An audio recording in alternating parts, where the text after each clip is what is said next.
Mossad এখন বাংলাদেশের বিরুদ্ধে কথা বলছে। সে কি ভারতের পক্ষে কথা বলছে নাকি সে আমেরিকার পক্ষে কথা বলছে? বাংলাদেশে যদি হামাস পয়দা হয় বা তৈরি হয়, তাতে এখানে এত দূর থেকে মোসাদের কি করার আছে? মোসাদ এখানে ইরানের সঙ্গে পারছে না, কেননা এখানে যদি হিজবুল্লাহ বলেন, তারপরে তেহরিকি তালিবান অফ পাকিস্তান এই সংগঠন বলেন, বা অন্য কোনো লস্করে তৈবার কথা বলেন, আইএসের কথা বলেন, তাহলে বাংলাদেশে যদি এই সংগঠনগুলোর কোনো ভিত্তি থাকে, এটা 0.001%ও নয়। এখন আপনি মধ্যপ্রাচ্যে আইএসের যেখানে ঘাঁটি সেখানে কিছু করতে পারছেন না। হামাস যেখানে তৈরি হয় সে ইরানকে আপনি কিছু করতে পারছেন না। লস্করে তৈবা যেখানে তৈরি হয় সেখানে আপনি কিছু করতে পারছেন না। আপনি তালেবানের সঙ্গে কিছু করতে পারছেন না, কিন্তু এখন বাংলাদেশকে আপনি অক্টোপাসের মতো আঁকড়ে ধরছেন। এই গেল একটা। ২ নম্বর হলো যে বাংলাদেশের ব্যাপারে দীর্ঘদিন ধরে কিন্তু মোসাদ নাক গলাচ্ছে।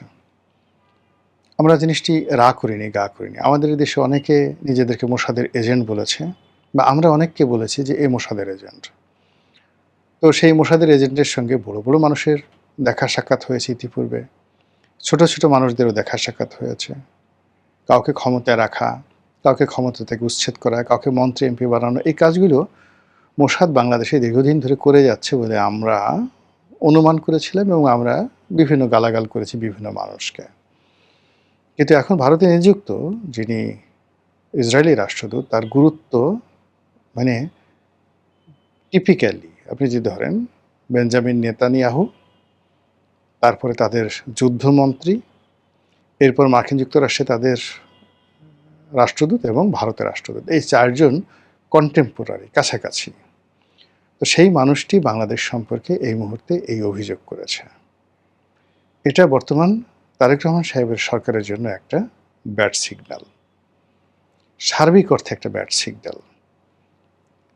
সরকার যদি স্মরণ করে যে 2001 সন থেকে 2006 সনে এই বাংলাদেশে কি হয়েছিল, এবং তখন সরকারের উপর কীভাবে দক্ষিণ পন্থার যে রাজনৈতিক দলগুলো, উগ্রপন্থার যে সংগঠনগুলো, গোপন যে সংস্থাগুলো বা সংগঠনগুলো কীভাবে সরকারকে অক্টোপাসের মতো চেপে ধরেছিল, সেই সম্ভাবনা, সেই অক্টোপাসের সম্ভাবনা, সরকারকে চেপে ধরার যে প্রক্রিয়া, এটি বর্তমান জমানাতে এসে more than 100 times dangerous for the government.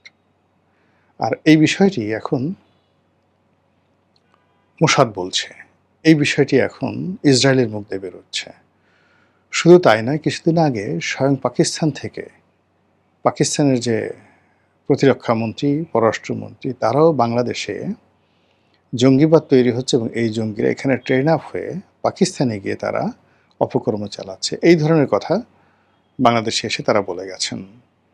তো কাজেই যত সহজে সময় পার করছি আমরা, বা যেভাবে আমরা চোখ বুজে প্রলয় বন্ধ করার চেষ্টা করছি, প্রলয় ভুলে থাকার চেষ্টা করছি, পরিস্থিতি আসলে সেই দিকে নয়। মহান আল্লাহ আমাদের সবাইকে হেদায়েত দান করুন এবং হেফাজত করুন। আসসালামু আলাইকুম ওয়া রাহমাতুল্লাহি ওয়া বারাকাতুহু।